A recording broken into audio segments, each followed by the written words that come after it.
you done now? Fly.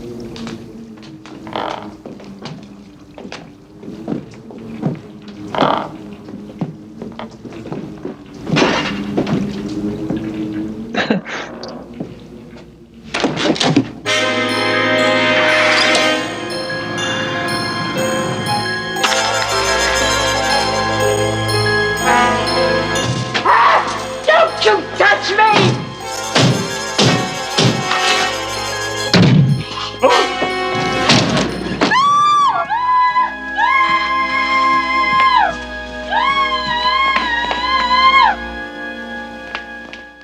Hello? Hello? Shut the door. Did anyone recognize you? They must have, and not just my face. They know every inch of my body. And they're not the only ones. It's you!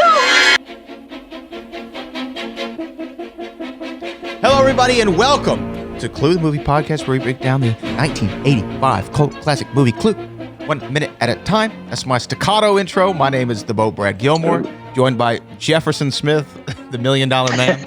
How you doing, Jeff? That's right.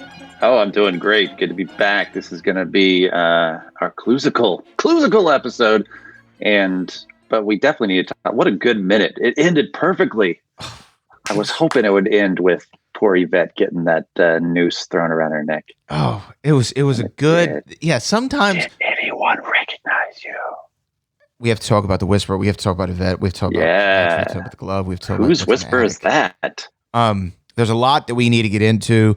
I will say We sometimes got to talk about that attic. sometimes with these minutes, they cut off at like an inopportune time.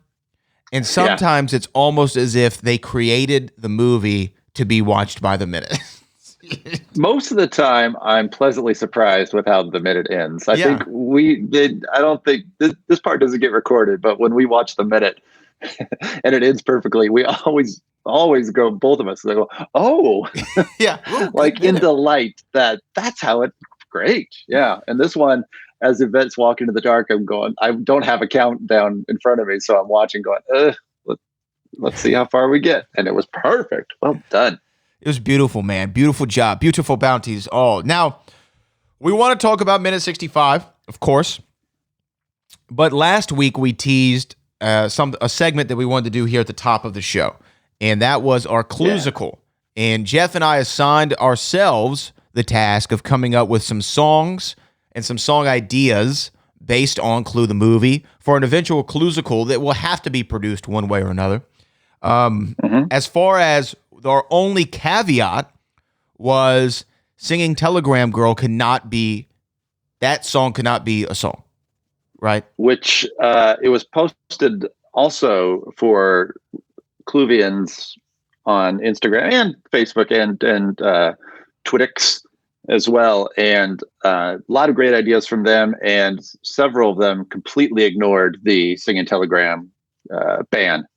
Oh, okay. They not only want a Singing Telegram Girl, but those that mentioned it want a very expanded, like one in particular. It's the Be Our Guest of the Cluesical is the Singing Telegram song. Very late in the musical, but it's probably the showstopper. So how did you go about? So they don't listen to us. How did you go about making this list? So what I thought about is I wanted to try to find particular moments in the movie that you could expand on in a song form. Because normally when I'm watching a musical, whether that be a Broadway production or it be something on television or a movie, it's always like a random, not always, but sometimes I feel like they go into a song at a particular moment that might be like, you wouldn't necessarily think this was going to be a song that they made out of. This moment was going to be a song. It's like kind of a little bit random.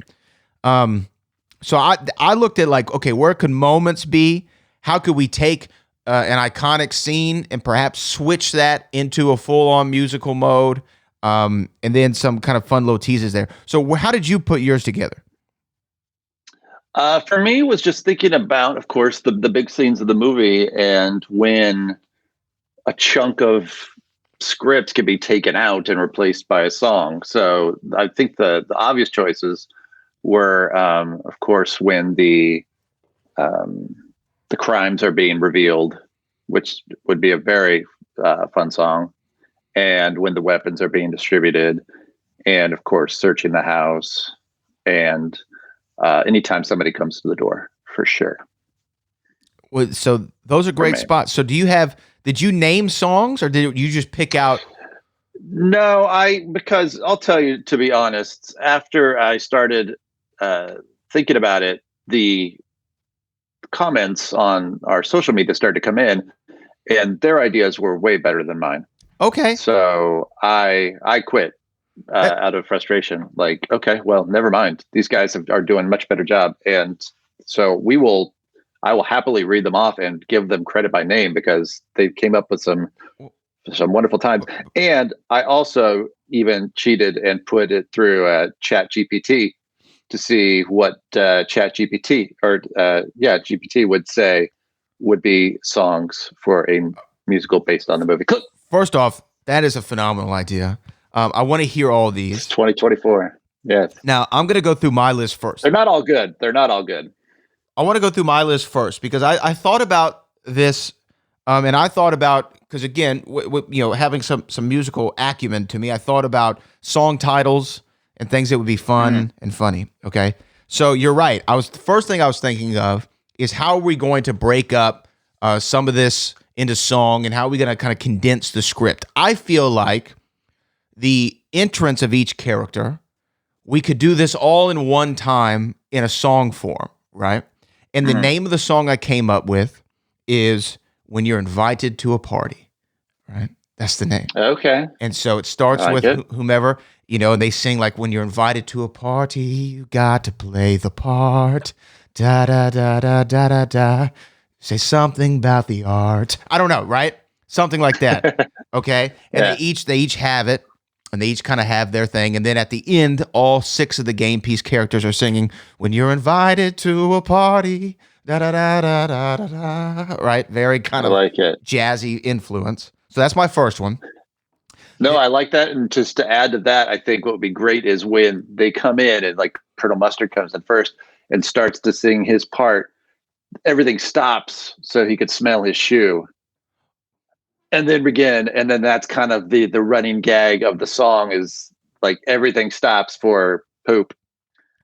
Hey man, that's I'm actually coming to a party, and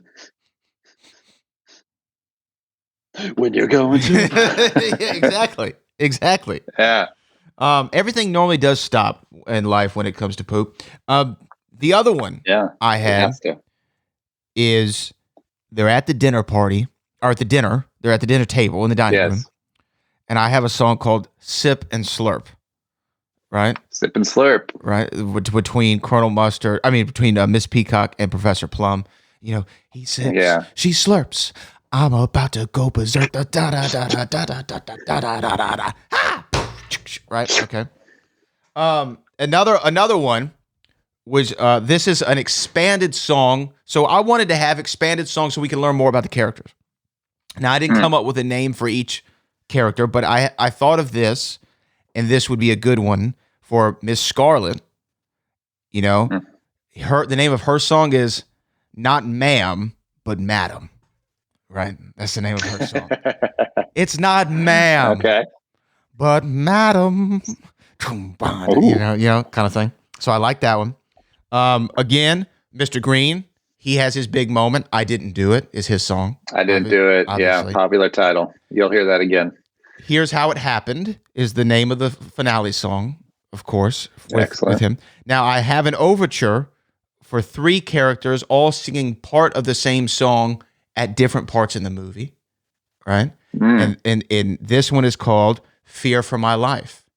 Okay? We see it with the motorist and the cop. They are singing the same song. Yes. Right? While they're on the phone. Right, exactly. And like he could sing, the motorist could sing something like, "My car broke down outside and I gotta call my wife. Now I'm locked up in this room. I'm in fear for my life." Yeah, the cop, same thing. And she can like harmonize through the phone. Yes, something like that. And so those are my big ones. Those are my ideas. I don't know if you feel like that. I feel like it. A couple of them could really hit. Yeah, I was thinking for sure like a getting ready kind of song for a trio for Wadsworth, Yvette, and the cook as they prep for the evening. I think Wadsworth says, is everything ready to everybody? So it can just be, is everything ready? There you go. Love and it. Then the last line is, everything is ready. Ding, ding, ding. The first bell rings, and then they split. Like they all could come together in the hall to do the final like big note, and then the doorbell rings, and they have to split, and Wadsworth has to go to the door. Beautiful. And then the other idea is this will be interesting because I think we might have to make a choice. Sip and Slurp is good, but if we had another song at the table, it could be Mrs. Peacock's Breaking the Ice, which is like perfect for a song, especially because she could do like a full on just super mile a minute version of her speech, and everyone's just staring at her the whole time. And then it ends with, and the soup's delicious. Boom. Love it. And nothing happens. You could even have and we tell the audience, don't applaud. You could even have a continuation of when you're invited to a party that finally concludes, with her telling people how she schmoozes. Okay, continue. Yeah, she could be the last one. Could be the last one. Like we don't get her song until the end, and then when so it's almost like nobody asked, but someone might as well break the ice, and it might as well be me. I'm used to parties because part of my husband's work. I like it. It's almost already written. I'll go to Instagram real quick and go just kind of in order of who they came. A listener who I don't have the real name, but it is Rock Ox. Love it. ROCKOX. And right immediately, Rock Ox is breaking the rule. My suggestion would be to include the Singing Telegram song, but to extend it by having the door open and the entire set be pulled away, revealing a fleet of dancing chorus girls. They would all then rip into a rousing rendition of Singing Telegram song, the likes of which haven't been seen since Willie Scott opened up the Temple of Doom with a grand production of Anything Goes. At the end of this dazzling song and dance number, the Singing Telegram girl gets shot, and the audience jumps to their feet in a roar of applause. So I kind of love it. I kind of love it. Yeah. And breaking all of the musical rules by having it like we're about 10 minutes away from it all being over, or 20, and here's your big number. People just leave. And then Rock Ox's other idea is a song called Blackmailed, an ensemble piece where Wadsworth goes through the contents of the envelope, detailing everyone's secret. Every game piece character, Rock Ox is listening. Every game piece character could have their moment a la Chicago's Cell Block Tango. That is not the first time Cell Block Tango has been referenced, which is perfect. Yes, they had it coming, of course, is that. Later, you'll hear somebody said the version is Cell Block Tango, but it's Mr. Green, and it's I Didn't Do It. Oh, man. Love the Cell Block Tango. Yeah. You know what's funny? It's funny that they even mentioned this because I was trying to come up with a song for Yvette kind of based off of Matron Mama Morton, I think is her name in the movie or the play. She has the when you're good to mama, mama's good to you. She has a line in that song where she says, they say that life is tit for tat, and that's the way I live. So I deserve a lot of tat for what I've got to give, right? I was thinking, you know where I'm going with that. I was trying to figure out a way to. Everybody does. Everybody does. I was trying to think of a way to weasel in Yvette into that one. But okay, continue. I love it. Love the Cell Block Tango. So Sarah B. from Glasgow, international. Giving some credit for the cook, Mrs. Ho. Mrs. Ho dreams of her own cooking TV show, so presents her meal prep to an imaginary camera. And the song is Dinner Will Be Ready. Mr. Body's spotlit solo from the floor of the study. Well, this backfired. That's funny. That's pretty Colonel good. Mustard's song "Military Fashion," which includes the matchstick draws and a cheeky little musical homage to Matchmaker, Matchmaker. It's funny. It's pretty good. Draw lots. Draw Perhaps all the corpses could have a song together. All the corpses could have a song together, where they angrily accuse the person they were informing on, called "And Now I'm Dead." Pretty good. And then another Sarah, this one without an H, says, "But I didn't do it." Could be rearranged for each character for a murder they're accused of but didn't commit. And Ashton writes, I've literally been writing one for like 2 years, but doesn't give anything as far as suggestions. Oh, so well, he's keeping it for himself. I Ashton is understand. I understand. Ashton is like, hey, shut up. Let's see. Catherine Black, friend of Who Done It, the Clue documentary, writes some titles: "Mine or Other Women's" for Mrs. White. "I Know Because I Was There" for Wadsworth. And "I Work for for Professor Plum. And let's see. Peter Starling has written a song, 1 + 2 + 2 + 1, as a song and tap duet for Scarlett and Wadsworth, a la the typewriter song by Eric Kunzel.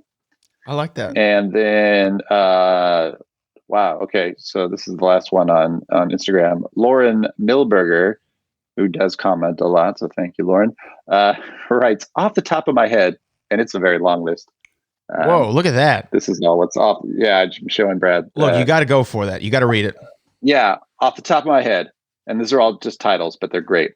"Is Everything in Order?" Yvette the Cook and Wadsworth. Mm-hmm. So there you go. "And You Got a Letter," Ensemble. "Dinner Conversation," in parentheses, "The Soup Song," Mrs. Peacock. There we go. "Weapons and Black." Yeah, there you go. "Weapons and Blackmail," Wadsworth. "How I Would Kill Him," Ensemble. "I Didn't Do It," Ensemble.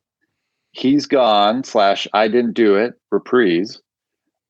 "The Tale of Mrs. White's Husbands," Mrs. White and Wadsworth. This one is probably my favorite. "My Secret Passageway," Mustard and Scarlett. "Down in the Basement," Plum and Peacock. "It's Called Freedom," parentheses, "Making It Look Real," Ensemble. And there's a "Dead Body in the Study," Peacock, White, and Scarlett. Let Us Out," Scarlett and Mustard. I like that. "I Didn't Do It," Reprise. So good, Lauren wants a reprise of that. Deserves it. "The Kingdom of Heaven," parentheses, "Is at Hand," Ensemble. Wadsworth. I like the parentheses. I like she really thought about it. Yeah. Off the top of her head. "Wadsworth's Lament," parentheses, "This Is How It Happened," Wadsworth. "Flames," parentheses, "On the Side of My Face," Mrs. White. This is the 11 o'clock number. I don't know what that means, but that's what Lauren wants. "Communism Was a Red Herring," Peacock, Scarlett, and Wadsworth. "I Didn't Do It" to the tune. Oh, I'm sorry. "I Did It" to the tune of "I Didn't Do It." And then at the very end, "I Told You I Didn't Do It," the "Sleeping with My Wife" song, Mr. Green. I love it. So, I know. So those are the ones on Instagram. Let's switch to Facebook real quick. Why go ahead, switch to Facebook? Let me just let everybody know. The 11 o'clock number, what that means. The 11 o'clock number is a theater term for a big show-stopping song that occurs late in the second act of a 2-act musical in which a major character, often the protagonist, comes to an important realization. Lauren knows her stuff. She knows her stuff. She's got to be either a theater person or a New Yorker. Yes. Speaking of theater people, it was mentioned on Facebook twice by the same person. So I think it's important. Jeff Perkins really wanted us to know that there already is a Clue musical. And it's true. There is. It is based on the board game.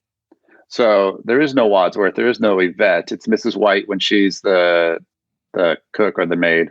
And Mr. Body has a big part. And then the main character is a detective. Where is this musical? Well, Jeff Perkins was in it and wanted us to know that as well. Okay. So he wrote, there is a musical already. And so I responded with true, but it's not based on the movie. No Wadsworth, no Yvette. And then subliminally in my mind thinking, stop ruining our fun. But he wants us to know. It's fine.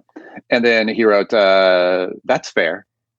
So that's nice of him. Just wanted to make sure everyone is aware of it. So there you go, everyone. I'm in musical theater, and it was a lot of fun with a small cast and limited set. Mr. Body has a lot of potential the way he's scripted in the musical. So 3 guesses which part Jeff Perkins played. Mr. Body. Clue. Musical. I'm guessing Mr. Body. And you know what? I don't want Mr. Body to have a big part. That's just me. So to the people playing along and coming up with ideas, David Leonhardt wrote 1 + 2 + 2 + 1 seems like it would be a hit. Seems I like it. that. He's not only coming up with an idea, but he's selling it. Producer.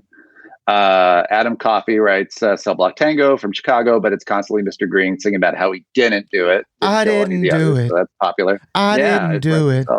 I didn't do it all along. I'm gonna go home and sleep with my wife because I'm not even really gay. Liz Taylor Weeks wrote 2 ideas come to mind. One could be the entire song that the singing telegram girl was going to sing. Again, nobody likes our suggestion of just skipping it. The other is a curveball, but maybe the police chief could sing "Heaven is a Place on Earth" after Mrs. Peacock opens the door to him during Wadsworth's monologue. Are you aware of the song "Heaven is a Place on Earth"? If I heard it, I'm sure I would know it. I don't know it by It's an timing. 80s song, and if Liz is being super clever, which I think she probably is, it was a song performed, made famous by Belinda Carlisle in her solo career. Belinda Carlisle is the lead singer of the band The Go-Go's. Oh, of course, yes. Jane Whelan Was in the Go-Go's. Bass player of the Go-Go's, I believe, and I think she's bass. And she is the original singing telegram girl. Makes sense. So I think Liz is doing like some subliminal, like for the cool kids that get it, and I'm one of them. And then Rebecca Bell wrote a song title "Wee Wee Madame," duet between Mrs. Peacock and Yvette. I mean, So these are all great These suggestions. are the meta ones. Those are all the meta social media suggestions, and great. And now you see why I went well. Yeah, especially after Lauren's like off the top of her head list. I'm like, Which is phenomenal, by the way. Probably blew us out of the water. Well done. Shout out to Lauren. Now, before we move to the minute, you said you had some Chat GPT ones too. Oh yeah. So save the worst for last. Let's not bury the lead here, Jeff. That's right. So I put in just, can you write 10 song titles for songs for a musical based on the 1985 film Clue? ChatGPT responded, creating song titles for a musical based on the 1985 film Clue presents an exciting opportunity to weave the film's mystery and humor into musical form. Didn't ask for any of this. Here are 10 suggested song titles that capture the essence of the movie's plot, characters, and unique setting. Number 1, In the Hall with the Candlestick. An opening number introducing the iconic mansion and hinting at the mysteries to come. Number 2, 6 Suspects, 6 Secrets. A song that introduces each character and their potential motives. Number 3, A Stormy Night at Body Manor. Captures the atmospheric tension of the setting and the storm outside. Number 4, Murder's Melody. A darker, more suspenseful number as the first murder is discovered. Number 5, The Ballad of Mr. Body. A reflective, possibly humorous song about the victim's life and the irony of his death. Number 6, Clues in the Shadows. That sounds so ChatGPT. Clues in the Shadows, a detective theme song where the guests start piecing together evidence. Number 7, The Secret's Out, a dramatic reveal of hidden relationships and past scandals among the guests. Number 8, A Killer Among Us, an ensemble piece reflecting the characters' paranoia and accusations. Number 9, Confessions in the Dark, a moment where the characters reveal their true selves. That doesn't happen. Possibly in a series of solo spots.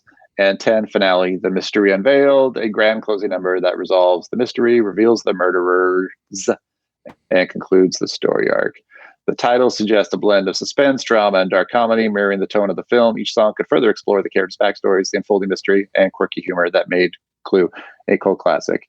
And then I asked it to write lyrics for Everything's Ready as to be sung by Wadsworth, Yvette, and Mrs. Ho the Cook. And it's not good. Okay. So I'm not even going to read it. No, they failed. No so bueno, huh? We're not in AI world yet. Not there yet. We're getting there. Just Cluvians. We're inching closer. We're getting there. Speaking of which, we are inching closer to talking about the minute that we watched, which is quite musical because it's a lot of score at the beginning. A lot of John Morris, a lot of people searching around. Okay. Uh, I'm glad you brought this up. Yeah. Okay, the first thing I want to break down in this minute 65, I believe it is that we're on. Now, in minute 65, what I want to, first thing that, look, we talked about what's in the attic before. Like when we got a shot of it, we wanted to see like, hey, John Hatch, what's going on in this attic?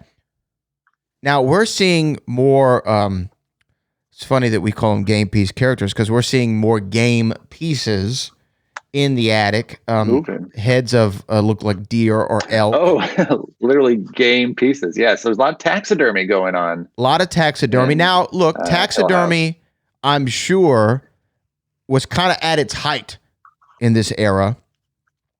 I think taxidermy probably started to take a little bit of a turn to the not as popular.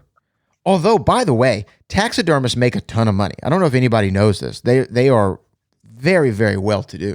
Taxidermists are. But anyway, I see a lot of this. So this is telling me, it's informing me about this house. So are we to believe that perhaps the real owner of the home is some sort of a big game hunter? Or what are we supposed to get from this? Why would they have this in the attic? Why so many heads of animals? Because that's all it is. It's a bunch of heads. There's there's definitely a deer. There's definitely some kind of almost like a cheetah or something like that. There's a cheetah, and then at one point, there's one when the camera pans by that like gets right at the front and center. I'm pulling it up now here. I want you to see this. So like you see above Yvette's like shoulder there. It's a little blurry, but that is looks like a donkey of some kind, hyena? Or a hyena or donkey. And then there was a cheetah here right behind her. You were right on that, or a leopard or a cheetah of some kind. Yeah, something with spots. Like you see it here, right there. Right. And then as they continue on, you see, boom, look at that. No, there it is. Yeah. Mr. Green walks behind like an elk or some sort, something with antlers for sure. An antelope. And then there's also another one, I believe. Boom, right there. Yeah, right there. Another one, Bambi's dad. And then if you look, there's also like, what are those things called that, seamstresses, like, it's not a mannequin. It's what they put cloth on, and it's like without the head. And there's that, right behind Mr. Green. So somebody's making clothes in this house. So let's figure this out. Are they using lamps? Are they using the animal skin to make the clothing? Are they using some actual? Is that part of the taxidermy? Like I'm gonna mount the head, but I'm gonna make a nice winter coat out of cheetah print. Yeah. It's ominous. There's like this, Mr. Green, the screenshot we have right now that we're looking at, the deer is staring right into the camera. So fail on that one. But it is pretty creepy if you look at it. And it's something that I don't think a lot of people tend to notice when they watch it, that there's a lot of like discarded animal heads in the attic. Like, were they once displayed and somebody had to change a heart, or is it somebody else's house that they like thought that's a bit much, let's put them up in the attic? Who's going to go up there? That was going to be my question. Or it was just a prop department that is like having way too much fun. Okay, so there's a few things that come to mind here, right? First off is I think the most likely description is we know Clue wasn't made with the biggest budget in the world. They went into the production room closet or the warehouse and be like, okay, what's stored here? What property master? Let's look through your barracks. Yeah. And let's see what you got. Some stuff. And so that is one thing that I think occurred because, again, something always going to go back to the Future, but the cats that are so iconic on top of the clock tower, that Doc holds on to, they were literally used from another movie, I think, called Cat People. Cat People. Yeah, Cat People.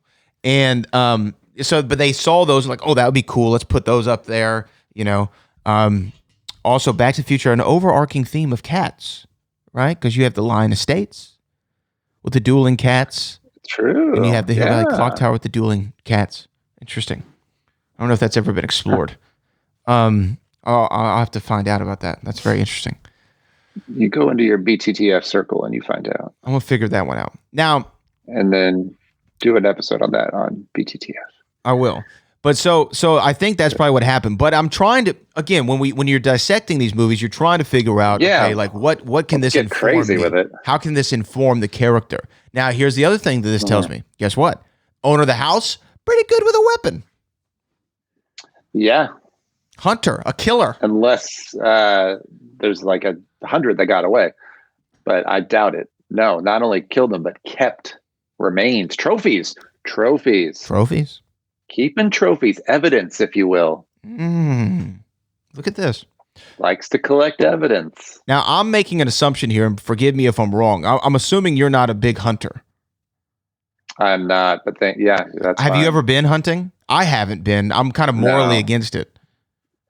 Yeah, it's not my thing. I have a relative that's their thing, and his garage is filled with deer head, and it's quite jarring to go into the garage and see 12 deer head staring at you. It's like the closest I've come to it is the Country Bear Jamboree, but they talk and click, and it's adorable.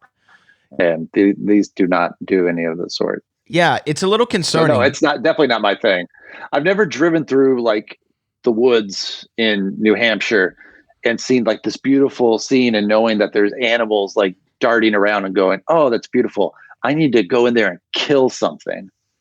And some people do, because the family that I'm talking about, they eat the food, they make deer steak, they do their thing. They like to go out and make their food, and that's great. And back in the day when you had to do it, awesome. I'm glad I don't, because I don't want to. I'm not a vegetarian, so I'm not like, going to be that guy that says that's terrible. But do you eat steak? I sure do.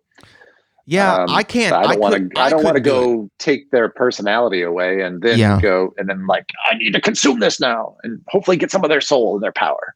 I couldn't do it. I know that. I couldn't do it. And not that I'm judging. I feel terrible. I'm not judging. Now, the people we need people that can. But the people who go and they kill like the endangered animals and they post a picture on the Facebook, like, not a fan of you people. But I will say I've never gone hunting.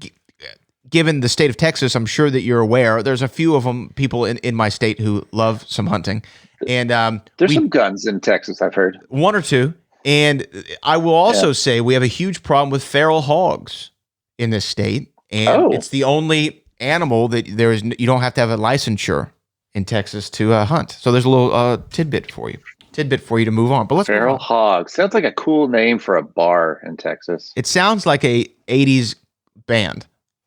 Ladies and gentlemen, the feral hogs. Yeah. Or like a really derogatory team, like a women's roller derby team. Now, oh my gosh, why are we getting off on so many tangents? I have to say this and then we'll stop. I promise. We're talking about hunting. I promise. But there was a governor of the state of Texas. His name was Governor Hogg, Hogg, real governor. Like Boss Hogg. Right, real governor. And he had two daughters named Izza and Ima. Oh, no, that can't be true. It's true. Izza Hogg and Ima Hogg. I'm telling you. No, that's got to be a joke. Governor Hogg children. Let's see. Let's just make sure I'm right. Maybe I'm making stuff up. Izza's not a name. Okay, so I'm slightly incorrect. But there was an Ima Hogg. So not Izza, but there was an Ima. I'll give you Ima. Yeah. There's no Izza, but there is an Ima Hogg. Yeah. And then there was Ima Witha. Yeah, Ima Hogg. Can you imagine? Come on now. Why are you going to do that? Ima Witha. Why are you going to do that? Why are you going to make someone Ima Hogg? Like, it's already rough enough. Mm-hmm. Now, here's the thing. A Hogg is often remembered for naming his daughter Ima, an odd name which derived from a poem written by James's brother, Thomas Elisha Hogg. The story that she had a sister or sisters with odd names, including Husa, Ura, and Wera, is an urban legend. Okay, but there's definitely an Ima. There's no Izza, but there's an Ima. Just want to share that with everybody. The other thing from this minute is we see the glove. Yes. The gloved hand again returns, looking a little bit more masculine this time. You can see a little wrist action. It looks like a thicker wrist to me a little bit. Shuts the lights off. Yeah. Lights off, and the matte painting, the beautiful matte painting, the lights go out. Lights go out, and then we see Professor Plum do the match, strikes the match for the light. Love this because it's the stupid comedy thing, but the match gets too lit, and then it burns his fingers. Yeah. I forgot. Great Scott. But this is the biggest thing in the minute I feel like we should spend some time on. the end with Yvette coming into the room. Literally Yvette's end. Yes. Yvette's end. There's Yvette. She wanders into a room, and the billiard room, is it? Where is she? Your billiard room. Yeah, she's in the billiard room. In the billiard room. Can't tell right now, but that's where they find her. She's in the billiard room. There's a whisper, and then Yvette loses her accent. She sure does. I can't believe it was fake this whole time. So break it down for me. What is your analysis of what we're seeing? Well, I do know from interviewing Colin Camp for the Clue documentary that on the set, at least, the whisper is director Jonathan Lynn. Nice. That being said, listening to it in the movie, to me, it does not sound like Jonathan Lynn. Not just because he's British, because I'm sure he can do a fine American accent, but it just doesn't sound like him. It actually, to me, sounds like two different people. Really? Like when I think "Shut the Door" is somebody else, and then "Did anyone recognize you?" I think is somebody else, because "Shut the Door" sounds more masculine, and then "Did anyone recognize you?" is like somewhere in the middle. Well, like let's listen to it real quick. Let's listen to it real quick. Here we go. This is Yvette coming into the door. Shut the door. Shut the door. Definitely a dude, right? When he says "shut the door," okay. Did anyone recognize you? That does sound like a woman right there. Say, yeah. That could be Miss Scarlet. That could be... They must have, and not just my face. They know every inch of my body. Wah, wah. She looks a little bit in trance here, too. It's an interesting way to play it. Yeah. You're right. Like she's... Yeah, you're right. It's interesting. Little trance she's drawn. She's been drawn. Like, how did she know she was going to the billiard room? That's like, was this always the plan? Like, I'll sneak down and I'll meet you in the billiard room. You're right. Wait, whoa. Yeah. How does she know to go to the billiard room?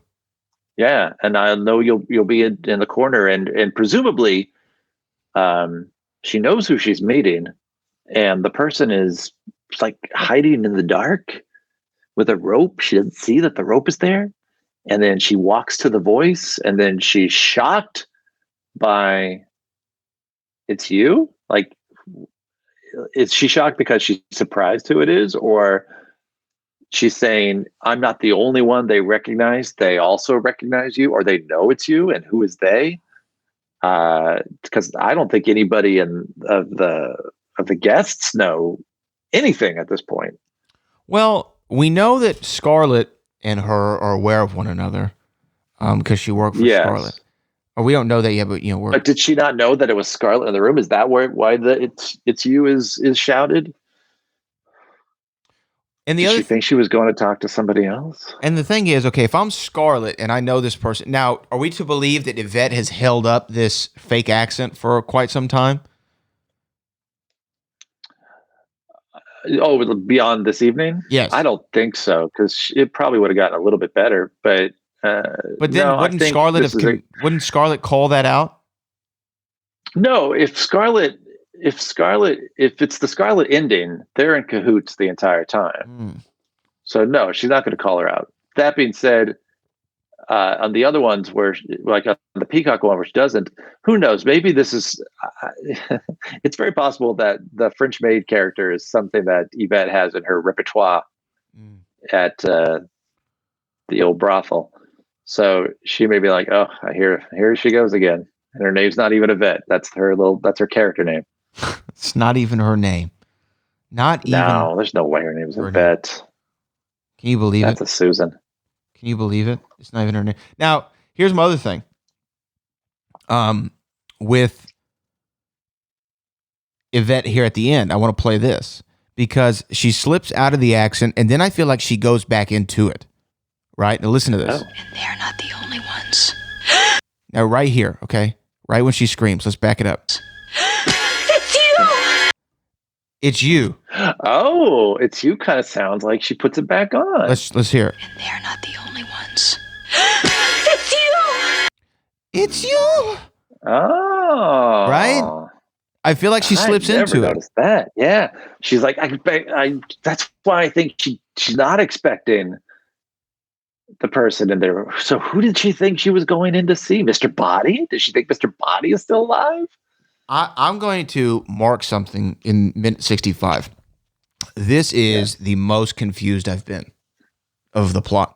Yeah, finally we got here. Well, the other confusing thing that we have to point out in this minute, because everybody usually does, as far as the third ending goes, we hear Mrs. White upstairs screaming, and while Yvette comes down the stairs, and then when Yvette opens the door to the billiard room, and we're to believe that it's Mrs. White that strangles her, which is impossible. If she's upstairs screaming, there's no way she could have gotten into the billiard room, hit in the corner with the rope. Okay, in the time that Yvette comes down the stairs. Well, let's figure it out. Let's look at the time. Okay, so this is Mr. Green and Yvette still upstairs. We're about to see the hand do it right here. Lights go out. So who's that? Yeah. Exactly. Lights go out at 17 seconds.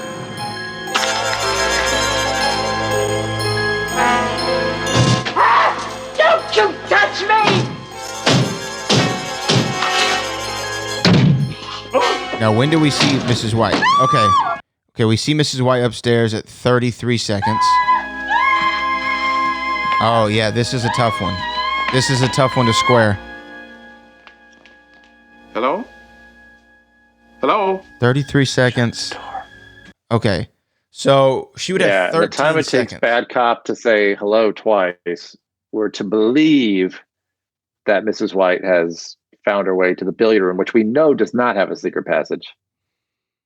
So, okay, there's only one way how in. far do we think the billiard room is one of the closer ones to the? Well, yeah, but there's only one way in. Yeah, this blows it up here. It does, and the shot that you just played, so if it's Mrs. Peacock's ending, she has to run upstairs. I guess it's possible. She has to run upstairs, put her glove on, turn off the lights, run back downstairs, bump into the furnace, and beat the heck out of it with her purse. That's kind of possible because the stairs are right there to the basement, as we know. It's the Mrs. White one that always blows everyone's mind, which is why I've said, and I've seen other people say this too, the only ending that really makes sense is the Miss Scarlet one, because Miss Scarlet they don't even show during this part. Right. And she's also on the ground floor. So turning out the lights and getting to the billiard room is super easy, barely an inconvenience. So you think that the Scarlet ending should be this is how it really happened? It's not my favorite ending, but it's the one that makes sense. We're gonna have to break that one down a lot closer because I'm very confused by this whole minute.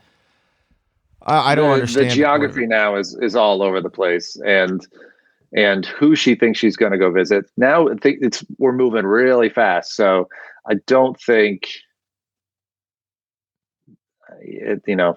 analysis is going to benefit this minute because there's a lot going on.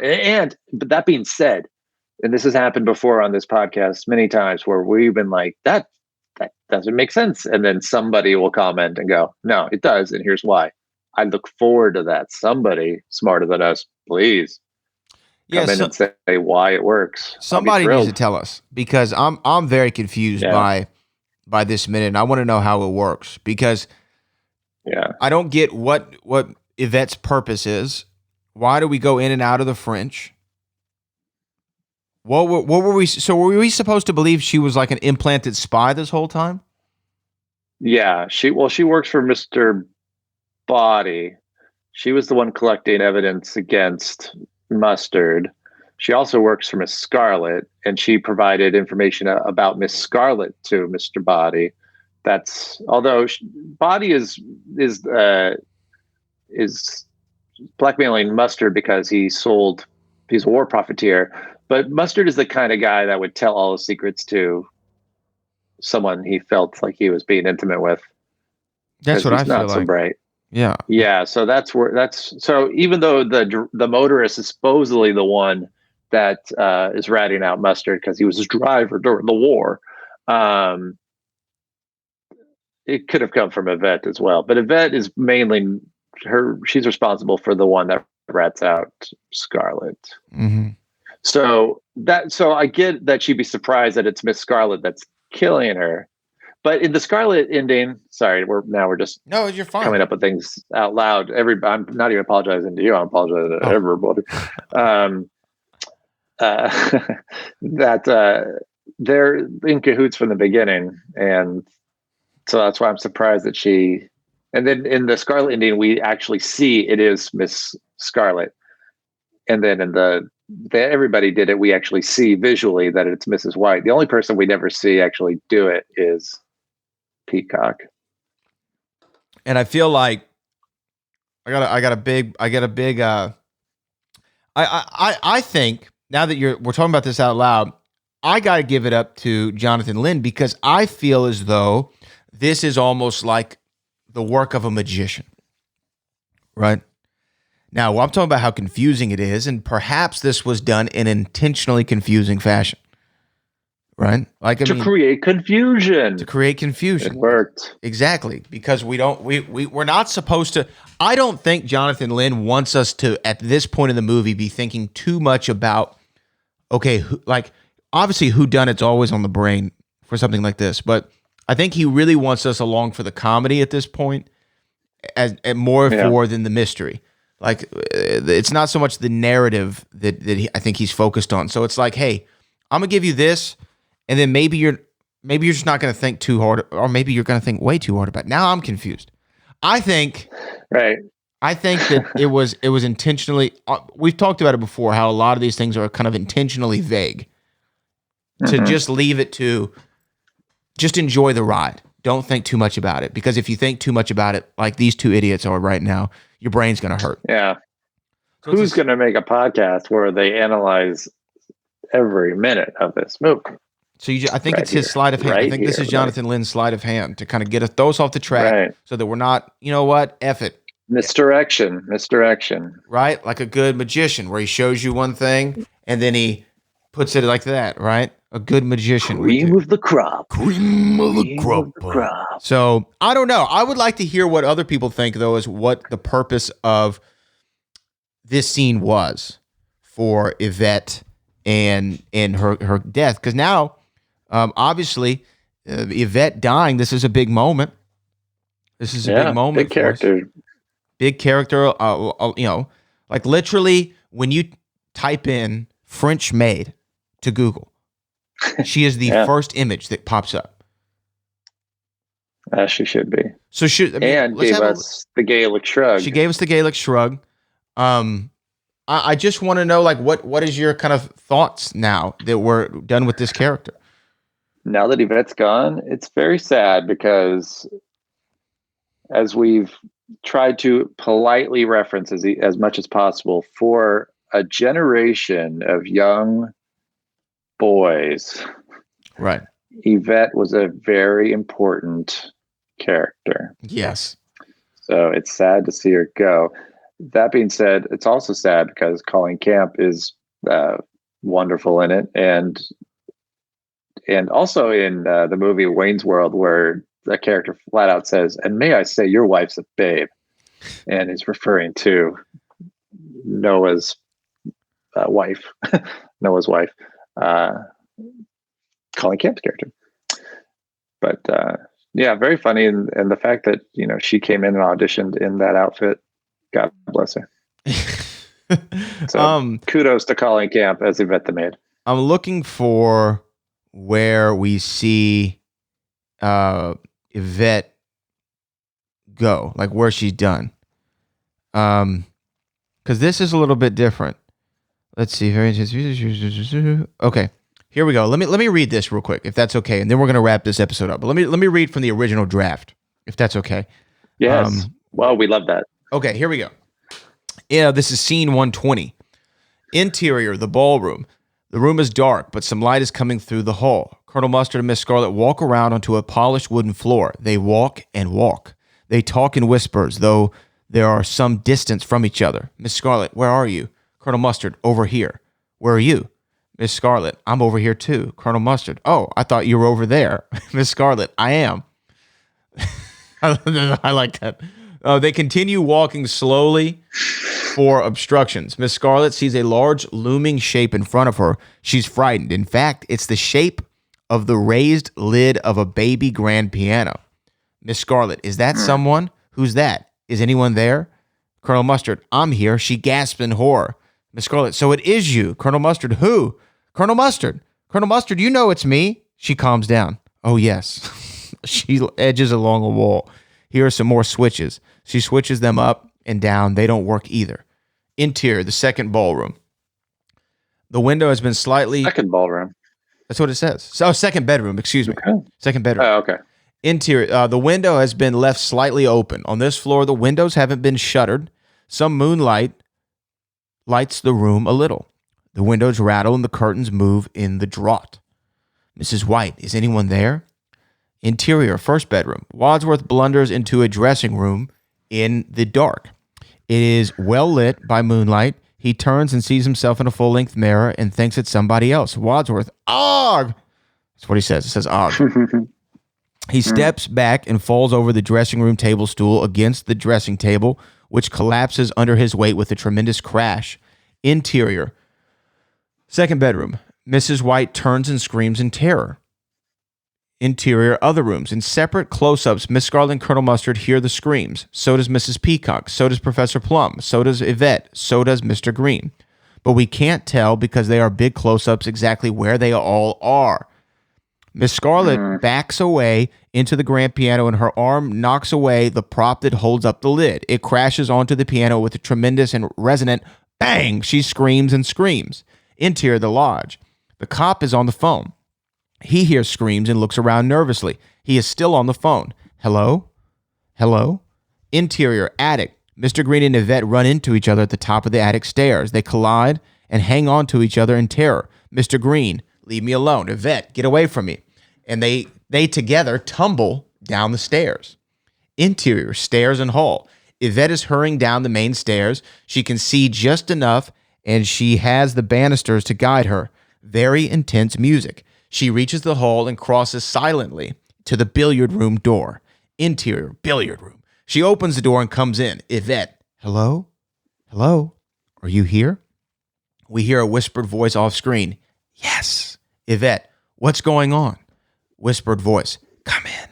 Shut the door. She comes in and shuts the door. Whispering voice. Did the cop recognize your face? Yvette comes towards camera speaking. She is moving in a big head and shoulders close-up.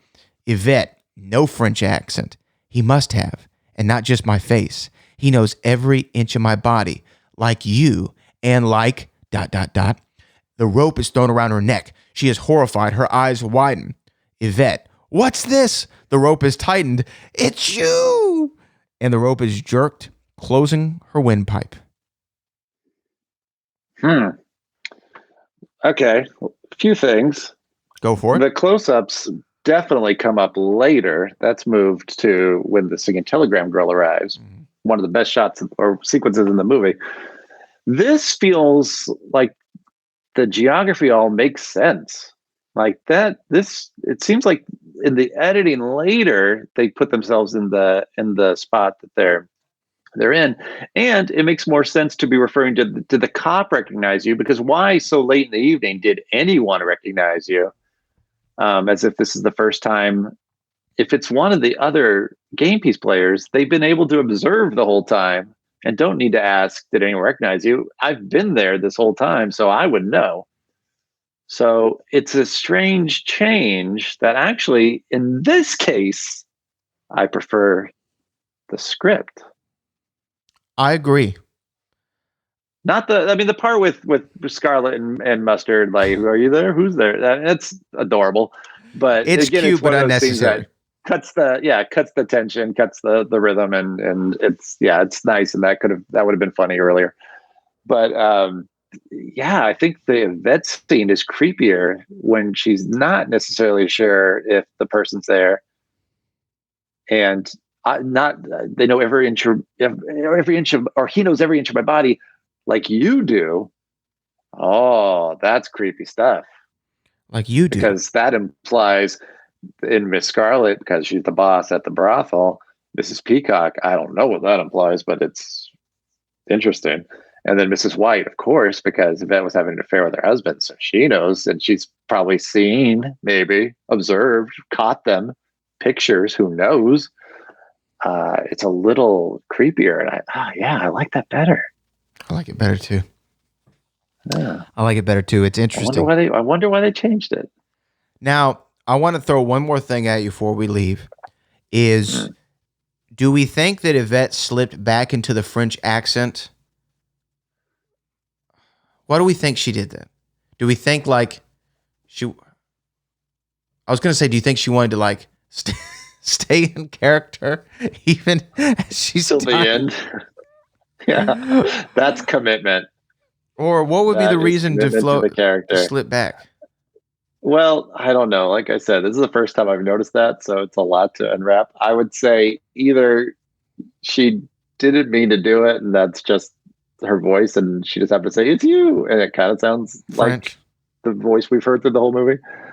Or if it is that she's not seeing who she thought she was going to, and she thinks that she's going to get out of this situation of the rope around her neck, so she better put on the maid French accent again, just in case. It's you. I was just kidding about that American accent. Or it's just, she's a professional. That's what I'd like to think. Well, I don't know. And now I really don't know who she's supposed to be. Like who is she? What is the reason she's going there? I can't get over this. I don't understand. Right? Are they just checking in? Is it a check-in? And she has to risk being, caught by Mr. Green leaving. I like that they kind of bumped into each other in the script, and they kind of fell away from each other, and she took that as an opportunity to get out.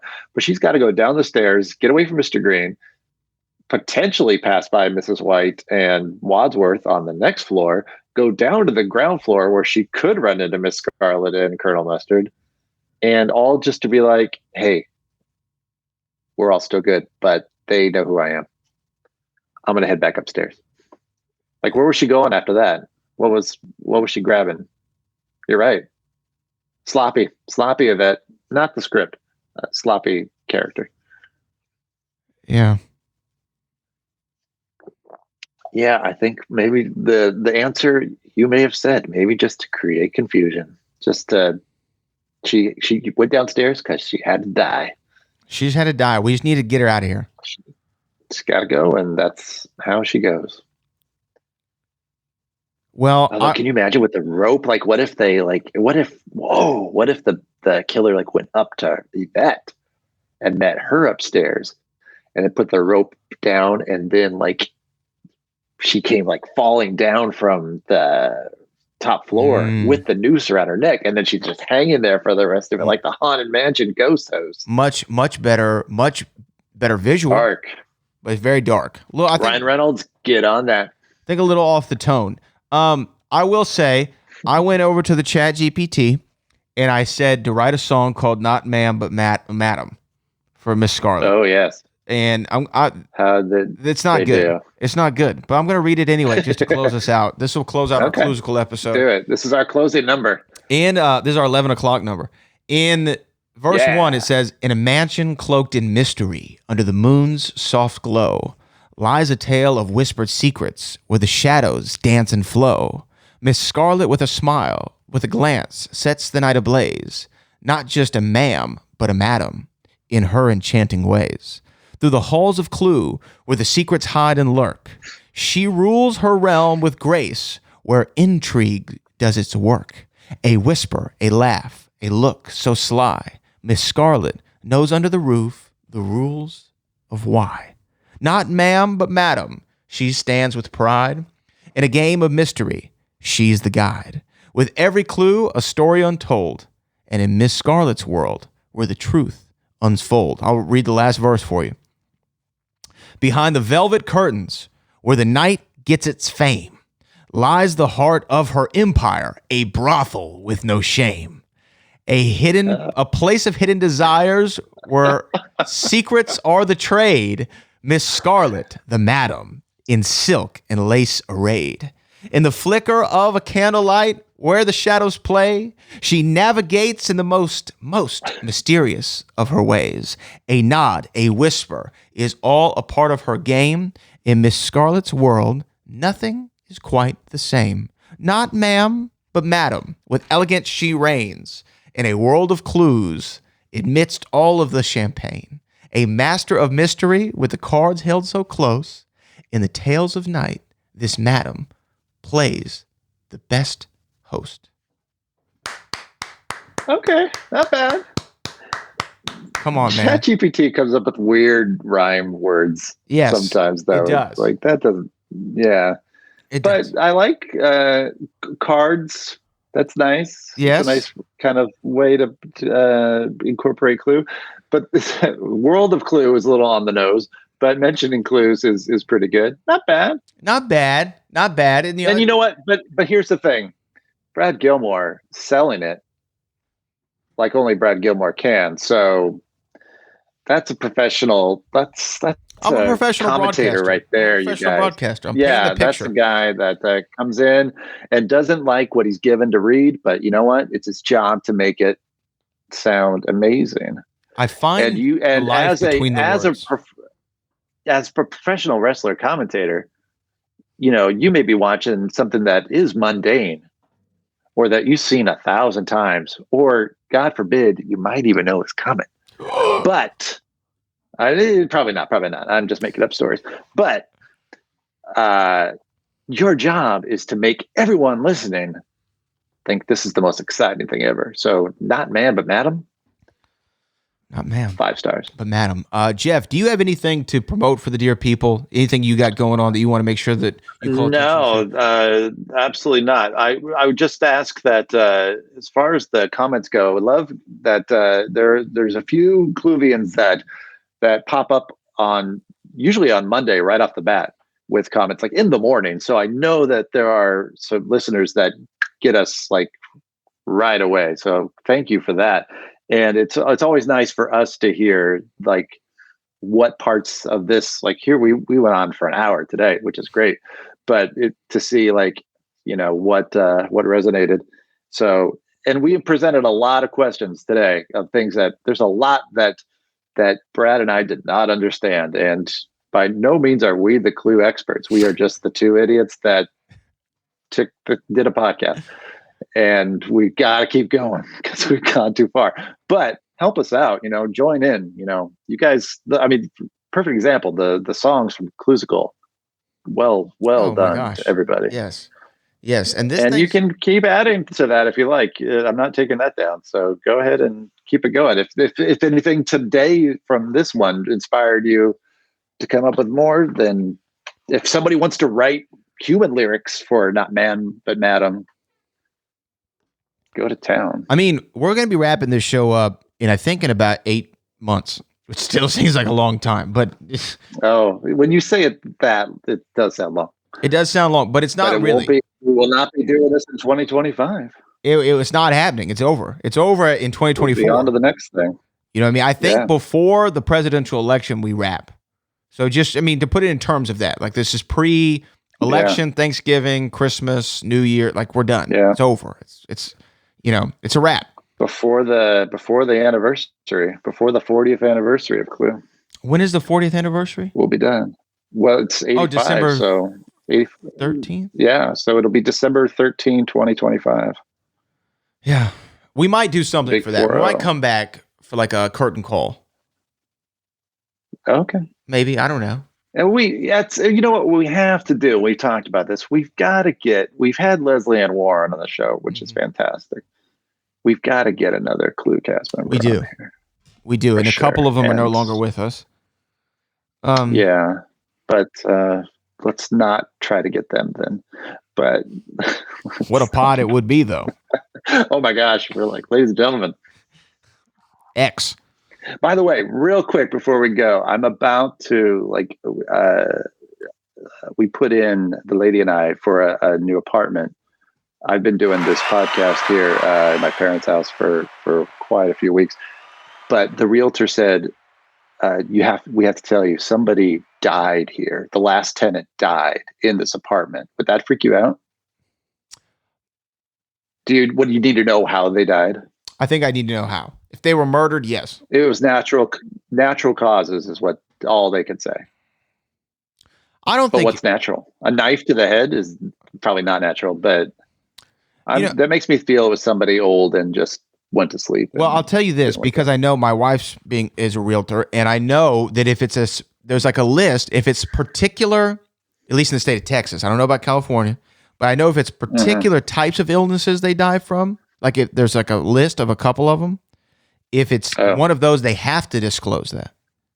Right? Okay. If it's a certain type. So no news is good news. I think no news is good news. I think that, if somebody passed, but they don't tell you what's from, I think they just were older.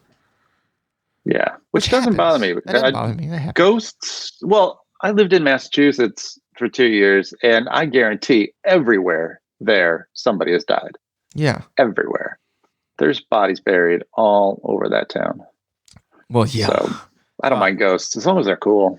I will say also, I want everyone, because y'all are movie fans and I'm a movie fan, check out, I had a great interview with Darren Aronofsky, who I'm a big fan of. Yes. I'm a big fan Oh my gosh. That's a big one. He was good. He had a book out. We talked about the book, but of course I had to talk to him about The Wrestler. And so we have a nice little a conversation going to come to the collection. You can check it out. I have the video I'm going to be putting on my YouTube. So you have to check that one out. Because Darren, man, The Wrestler, Requiem for a Dream, Black Swan, The Whale. Yeah. He kind of doesn't miss. Weird stuff. Yeah.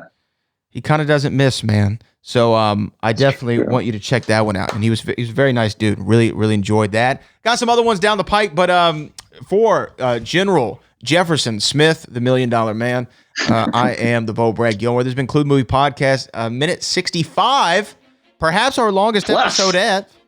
It's a big one. Yeah, it's Cluesical Talk. It's minute 65 talk. There's a lot of questions. There's more questions asked than answered on this show, which keeps it going for us, Jeff. That's how we continue the passion that is Clue the Movie Podcast. But until next week, we'll be back with minute 66. Professional.